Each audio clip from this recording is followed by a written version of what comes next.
Hello, students. This is an overview of the American Revolution, but our ultimate goal is to better understand and to be able to explain what a revolution is and what it means to revolt. We are also working on learning and being able to explain what the French and Indian War was. So let's begin by thinking about the Earth. Our Earth, as we all know, is round. It looks similar to this if we were looking at it from outer space. If we were to put it on a globe, it would look like this, but we know that it's round. If we flatten our Earth out, it's going to look something like this. Like it's almost as if we take this globe and just cut it down one side and then just flatten it out like it's a piece of paper. So, back before America was America,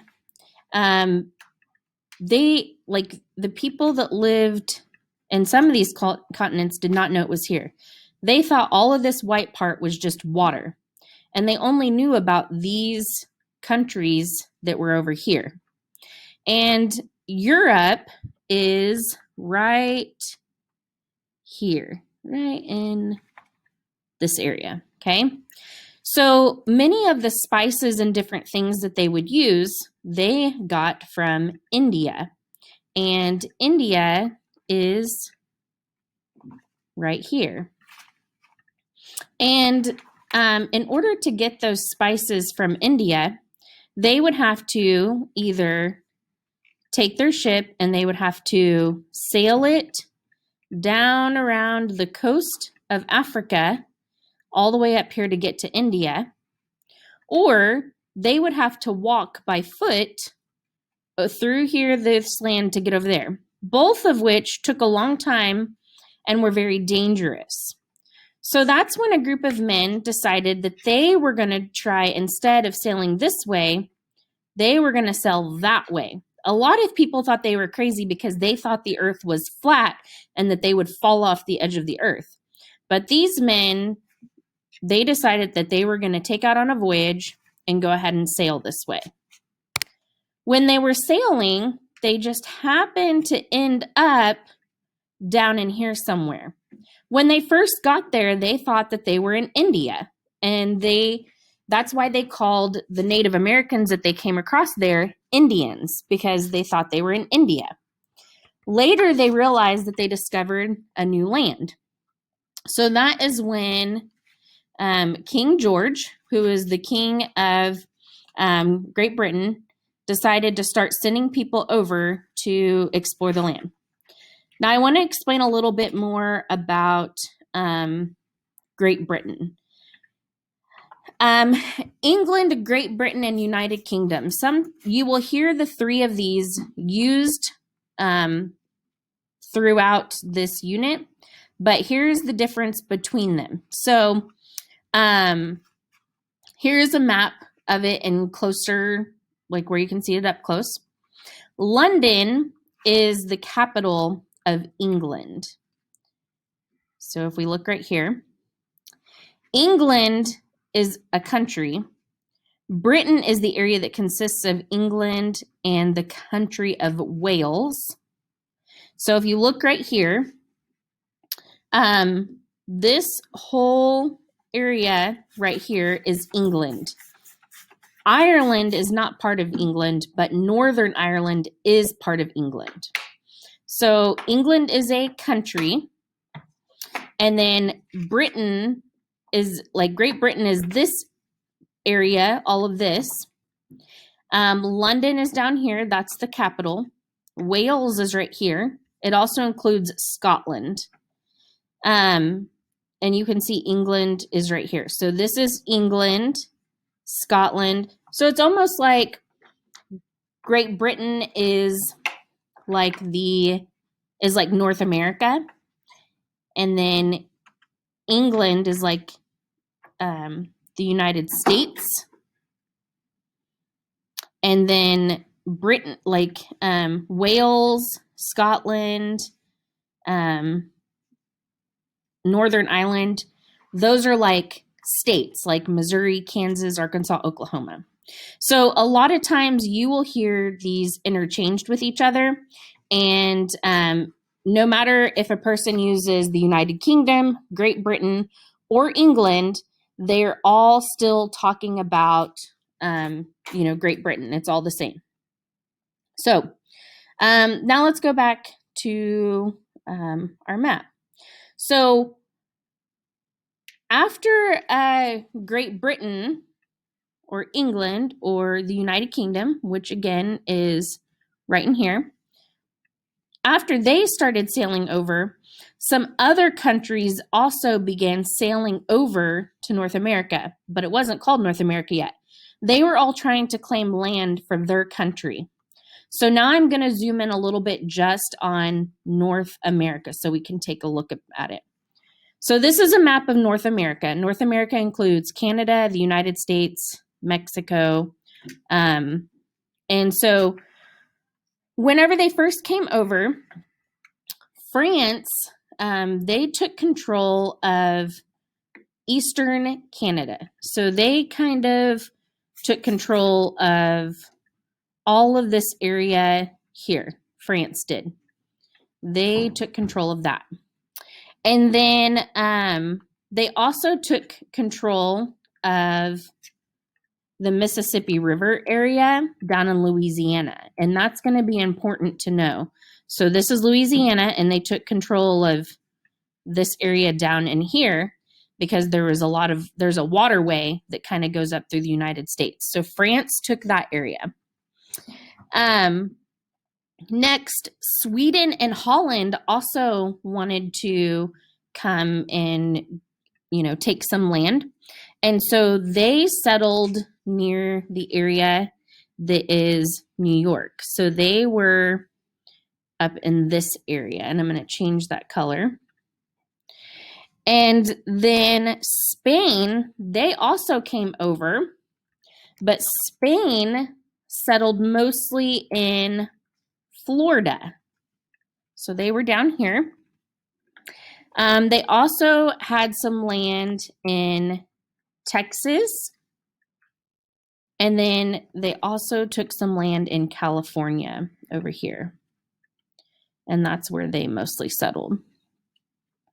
And then, of course, we know that Great Britain, England, the United Kingdom, they took the land right over on the coast.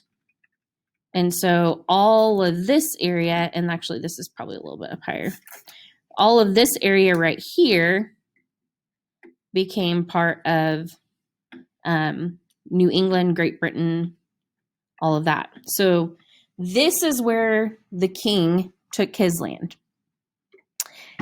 They also had lots of land. They started moving their land over this way. So they were moving inland of the United States. Now, eventually, Great Britain, they were trying to push out all these other countries. First, they pushed out up here, they pushed out Sweden and Holland, and they took over that land. Then they decided that they wanted to start taking the land in the Ohio. So they kind of started expanding up this way. But they eventually decided they wanted this because there was the Mississippi River, which ran up through here.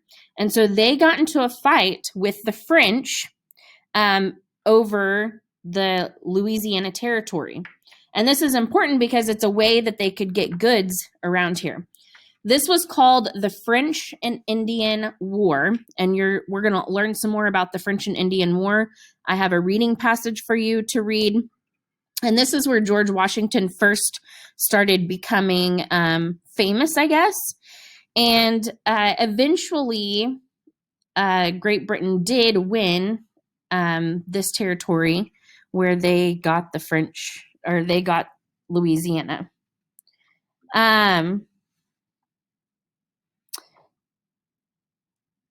So next, we are going, so because England had to fight this war for so long, they it caused them to get into a lot of debt. And so because of that debt, they made colonists pay taxes. A tax is a specific amount of money that you pay to the government for things. Currently, we pay taxes on our food, clothing, on the money we make from jobs, and that money goes to help pay for different things such as schools, buildings, roads, and community programs.